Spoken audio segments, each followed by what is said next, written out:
Setelah sidang perdana terdakwa penistaan agama mantan Menpora Roy Suryo digelar di Pengadilan Negeri Jakarta Barat.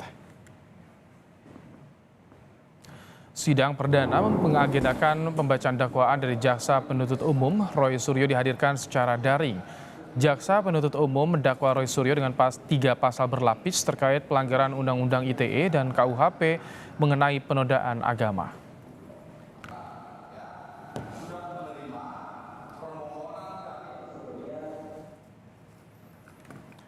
Kuasa hukum Roy Suryo melaporkan Jaksa Penuntut Umum ke Komisi Kejaksaan karena tidak memberikan berkas perkara yang dilimpahkan jaksa ke Pengadilan Negeri Jakarta Barat.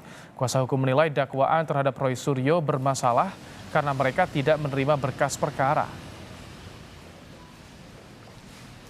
Kita tidak banyak muluk-muluk, kita hanya menginginkan berkas perkara Roy Suryo diberikan kepada kita.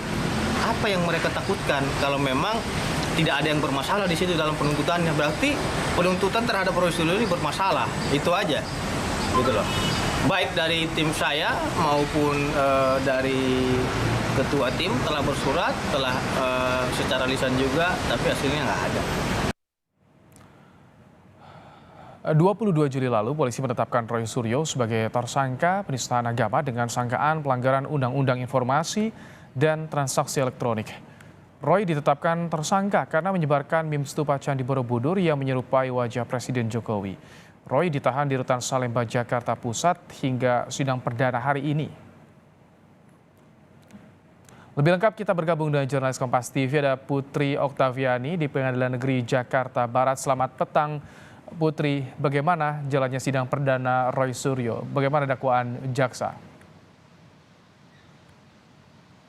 Ya, selamat pagi Ibrahim dan juga saudara. Untuk sidang perdana yang hari ini diikuti oleh mantan Menpora Roy Suryo tadi sudah selesai sekitar pukul 2:30 sore, dan tadi memang Roy Suryo didakwa dengan pasal berlapis, diantaranya adalah pasal 28 ayat 2 tentang ujaran kebencian karena diduga memang unggahan Roy Suryo ini bisa memicu rasa benci maupun juga permusuhan antara individu. Kemudian yang kedua, ia juga didakwa dengan terjerat Undang-Undang ITE, dan yang ketiga adalah pasal 156A KUHP tentang penodaan agama. Dan benar sekali tadi dalam perjalanan sidang memang ada keberatan yang disampaikan oleh pihak dari advokat dari Roy Suryo, yakni yang pertama adalah soal merasa bahwa Roy Suryo ini bukanlah pengunggah pertama, jadi memang merasa keberatan bahwa yang disampaikan atau yang didakwakan ini tidak sesuai dengan fakta begitu, karena memang Roy Suryo hanya melakukan repost atau pengunggahan kembali atas foto editan meme stupa Candi Borobudur. Jadi memang ada akun yang memang diduga menjadi yang pertama kali mengedit maupun juga mengunggah di Twitter. Kemudian yang kedua adalah pihak kuasa hukum Roy Suryo ini menganggap jaksa penuntut umum terlalu terburu-buru dalam menyusun dakwaan. Terkait dengan hal ini, Ibrahim dan juga saudara, kita dengarkan terlebih dahulu pernyataan dari jaksa penuntut umum, yakni Tri Anggoro Mukti berikut ini. Kita mendakwakan Pak Roy Suryo dalam bentuk dakwaan alternatif. Yang dakwaan pertama sebagaimana teman-teman mendengar tadi, dakwaan pertama itu pasal 28 ayat 2, junto pasal 45 ayat 45A Undang-Undang Nomor 19 Tahun 2016 tentang perubahan atas Undang-Undang Nomor 11 tentang informasi dan transaksi elektronik. Atau kedua, dakwaan kedua itu pasal 156A Undang-Undang Hukum Pidana, atau ketiga pasal 15 Undang-Undang Nomor 1 Tahun 1946 tentang Peraturan Hukum Pidana. Roy Suryo sempat melaporkan jaksa penuntut umum ini kepada Komisi Kejaksaan karena dianggap berkas atau salinan berkas perkaranya ini tidak diberikan kepada tim advokasi dari Roy Suryo, dan ini dianggap melanggar hukum acara pidana.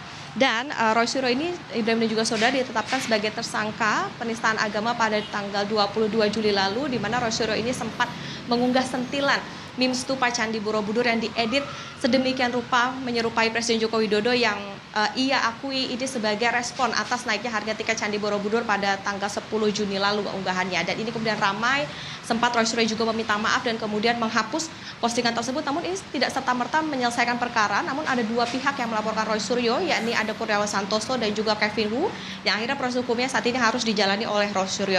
Selama masa penyusunan berkas dakwaan ini, Roy Suryo ditahan di Rutan Salemba, dan rencananya pada Rabu pekan depan ini akan dilanjutkan kembali persidangannya dengan agenda pembacaan eksepsi atau nota keberatan dari pihak terdakwa. Ibrahim. Kita nantikan bagaimana eksepsi yang disampaikan Roy Suryo di sidang berikutnya. Terima kasih Putri Oktaviani untuk laporan Anda.